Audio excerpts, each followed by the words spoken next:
गिरामी वक़ार, नौजवान को ये चाहिए कि हुजूर सल्लल्लाहु ताला अलैहि वसल्लम के अखलाक पर अगर वो चलना चाहे तो मेरे नबी से पूछे, आका सबसे ज्यादा बरकत कौन से निकाह में है? हुजूर ने फरमाया, इन्न अअज़मन निकाहि बरकतन ऐसरुहु मऊनतन औ कमा क़ाल रसूलुल्लाह सल्लल्लाहु अलैहि वसल्लम। मेरे आका सल्लल्लाहु ताला अलैहि वसल्लम की हदीस है, फरमाते हैं सबसे ज्यादा उस निकाह में बरकत होगी जिस निकाह में खर्चा कम किया गया हो। हुजूर पाक सल्लल्लाहु अलैहि वसल्लम ने फरमाया। अब इसका मतलब कंजूसी नहीं, बखालत नहीं, जिसकी जितनी हैसियत है उस एतबार से करे, अपनी हैसियत से ज्यादा टांग भी ना फैलाए, और अल्लाह ताला ने नेमतें दी है तो बखालत भी ना करे, गुरबा और मसाकीन को खूब खिलाए। इसलिए कि अल्लाह के नबी सल्लल्लाहु ताला अलैहि वसल्लम के तकरीबन 11 निकाह, उसमें सब अलग अलग किस्म के हुए हैं। जब हजरत खदीजा से निकाह हुआ था, हुजूर की उम्र 25 साल की थी और आप तिजारत कर रहे थे और तिजारत का माल था। आप सल्लल्लाहु ताला अलैहि वसल्लम ने जो निकाह फरमाया उसमें लोगों की दावत भी हुई। एक निकाह हुआ हजरत सौदा रज़ियल्लाहु ताला अन्हा से, वो उस निकाह में सिर्फ खजूरें बांटी गई और कुछ भी नहीं। फिर हुजूर सल्लल्लाहु ताला अलैहि वसल्लम ने हजरत ज़ैनब से निकाह किया, हजरत मैमुना से निकाह किया, उसमें तो बकरा ज़बह करके वलीमा किया हुजूर पाक ने, और उतनी बड़ी दावत किसी और में नहीं। क्यों? ये मैं हालात बता रहा हूं। जब तुम्हारे पास माल था या माल आया है उस एतबार से तुम्हें करने की इजाजत है, और जब ना हो तो कर्जा लेकर के दिखावा करने की इजाजत शरीयत ने नहीं दी है। शादियों के लिए इस तरह से लोग मकरूज हो जाते हैं। कई लोग ऐसे हैं जो अपनी पता नहीं अजीज अजीज चीजें उठाकर बेचते हैं, नहीं सिर्फ 4 लोगों में मुझे मुंह दिखाना रहता है, मुंह दिखाना रहता है, निकाह करना है बेटी का, निकाह करना है फलां का। और आज के मुआशरे से मैं नौजवानों से कहूंगा, मेरे सुनने वाले जितने नौजवान हैं, अगर नबी से मोहब्बत करते हो इस मिलाद में एक अज़म कर लो, एक अहद कर लो, हम में से जिसका निकाह होगा, हम जिससे निकाह कर रहे हैं, हम ससुर के लिए बला बन के नहीं उतरेंगे।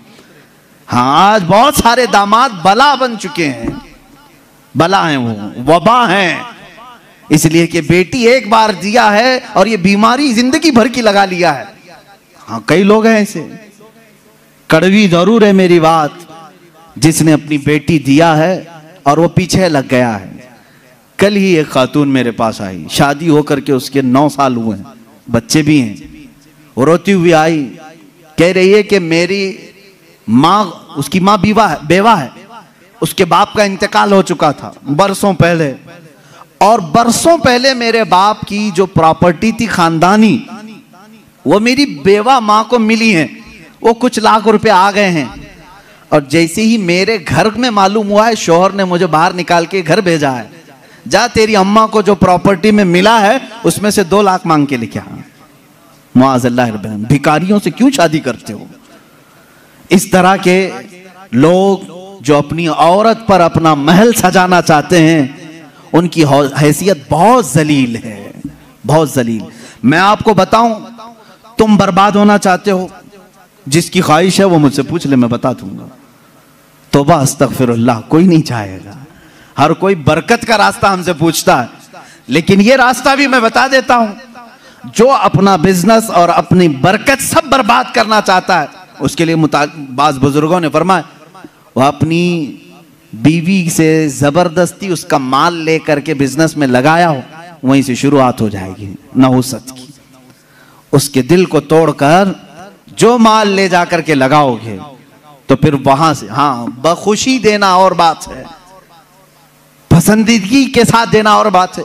बहुत सारे लोग शादियों के बाद अपनी बीवियों पर दबाव डाल करके उनका सारा जेवर उठाकर ले जाकर रख देते हैं और उस पर तिजारत करने की कोशिश करते हैं। कहां की बरकत?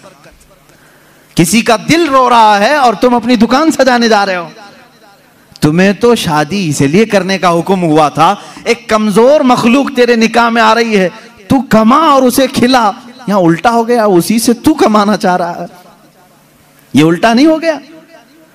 बहुत सारे लोग ये इंतजार में रहते हैं शादी होगी तो अभी मांगना क्या क्या है, कार मांगे कि बाइक मांगे और क्या क्या चीजें मांगे। उन भिखारियों से मैं कहता हूं कटोरा लो और गली गली घूमो, हर जगह जाओ, 1 साल में बहुत कुछ मिल जाएगा। और अगर तुम्हें शर्म आती है तो मेरे अजीजों, एक खातून से और उसके बाप से इस तरह के मुतालबे हरगिज ना करो। हाँ, मांगने के तरीके भी अलग अलग हैं। पहले खुलकर मांगते थे, बोलते थे ये चाहिए, लिस्ट आती थी, सारी लिस्ट आती है खातून के घर में, ससुराल। लेकिन अभी कुछ नहीं, हमारी कुछ भी ख्वाहिश नहीं है, एक अच्छी शादी करके भेजो, अच्छी शादी करो। अच्छी शादी का मतलब डेनिसन में होना चाहिए। मैं तो यहां नाम ले रहा हूं, तुम दबा करके अपनी ख्वाहिशों का जिक्र करो और उसी में दबे लफ्जों में सारी चीजें। हमको कुछ मत देना, अपनी बेटी को ही जो कुछ भी देना है दे दो, हम उस पर नहीं कहेंगे। और बाप बेटी को जो जो दे बाद में ताना मारेंगे, क्या तेरा बाप इतना नाअहल है, तुझे एक वॉशिंग मशीन नहीं दिया, तुझे एक पलंग नहीं दिया, तुझे एक तिजोरी नहीं दिया, तुम तो कह रहे थे कुछ नहीं चाहिए। अजीजा ने गिरामी, ये भी तरीका भीख मांगने का ही है। भीख मांगने, ये जहेज की लानतों को खत्म करो। जो वो अपनी खुशी से ले आए वो उसका माल है, तुम्हारा नहीं। औरत जो अपने घर से लाती है वो उसका खुद का माल है, शोहर का नहीं, ना ससुराल का है। औरत जब तक चाहे उसे इस्तेमाल करे, वो इजाजत दे तो दूसरे इस्तेमाल करें। तुम शरीयत का मसला समझते हो? अगर उसकी इजाजत के बगैर किसी दूसरे ने इस्तेमाल किया उसके माल को, कल क़यामत के दिन उसकी पकड़ होगी, उसकी नेकियां जब्त की जाएंगी, तुम हुकूकुल इबाद में गिरफ्तार हो जाओगे। ये मसाइल हल्के नहीं हैं। इसलिए मेरे अजीजों, वो और होंगे। मुझे यहाँ मालूम है कि ये रिवाज क्यों आए जानते हैं? यहाँ पर हिंदुओं के यहाँ ये माहौल है, जहेज की रस्म बहुत खतरनाक बला है उनके यहाँ। आज भी औरतें जलाई जाती हैं जहेज के नाम पर। बाज स्टेट ऐसे हैं आज वहां जहेज के नाम पर बहुत खतरनाक मामलात ससुराल वाले करते हैं। ये रस्म और रिवाज पहले से चली आई, जिसकी वजह से आप लोगों ने ये अडॉप्ट किया। वरना मैं कहता हूं नौजवानों को, अरब में जाओ, शादी करना मुश्किल हो जाएगा। हाँ, वहां पर तुम क्या मांगोगे?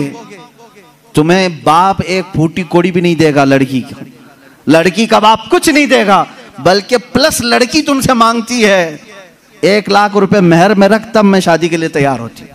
वहां औरतें मांगती हैं। सऊदी में तो आधा किलो पाव किलो सुन्ना मेहर में देना पड़ता है। बेचारे कितने नौजवान ऐसे कमाते कमाते मेहर की रकम 40 साल के हो जाते हैं। बाहर वहां अरब में आज भी ये रिवाज, औरत का हक है मांगना, मर्द क्या मांगेगा? यहां जो हमारा माशरा बदला है उसकी वजह हमारी सोहबत है, जो देख रहे हैं हम इधर उधर। ये सोहबत का असर है जो तुम्हारे यहां जहेज की लानत आ गई। इसे निकालो अपने हाथ से। और किसी भी औरत के घर उसके बाप पर बला बन करके नाजिल ना हो। जब तुम बाप बनोगे तुम्हें पता चलेगा एक जिगर के टुकड़े को, बेटी को रुखसत करना कितना सख्त तरीन मामला होता है। मेरे अजीजों, जिन बच्चियों को हम अपने गोदों में पाले होते हैं, उन्हें बड़ी किए होते हैं, उन्हें पढ़ाए होते हैं, खिलाए होते हैं, हर ईद बकरीद पर उन्हें पहनाए होते हैं, इन नन्ही सी कलियों को जब बाप रुखसत करता है तो उसका कलेजा टूट जाता है। फिर तुम जानते नहीं, उसके घर से पूरी की पूरी जात लेकर के आ रहे हो, फिर उस पर प्लस तुम्हें और माल भी चाहिए, पैसे भी चाहिए। क्या ये रिवाज हमारे यहाँ नहीं है? रस्म करो तो लड़की के घर में, शादी करो तो लड़की के घर में। पूरे इस कार्यक्रम में सिर्फ वलीमा एक ही है जो मर्द के घर में होता है, बाकी क्या है? सब औरत के घर में करना है।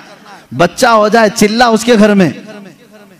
हाँ, जितने भी रस्म है, अरे शादी की तारीख फिक्स करनी है, तुम अपने घर में भी तो करा सकते थे, नहीं लड़की के घर में ही करेंगे जाके। जब जब जाएं पूरे खानदान को लेकर उतर जाएं, राशन खत्म हो जाए। ये बला नहीं है तो और क्या है? घर के किचन पर मुसीबत नाजिल होती है हर महीने 2 महीने में। ये इस तरह की हरकत किसी एक घर के साथ जो हो रही हैं, इस सिलसिले को कब खत्म करें?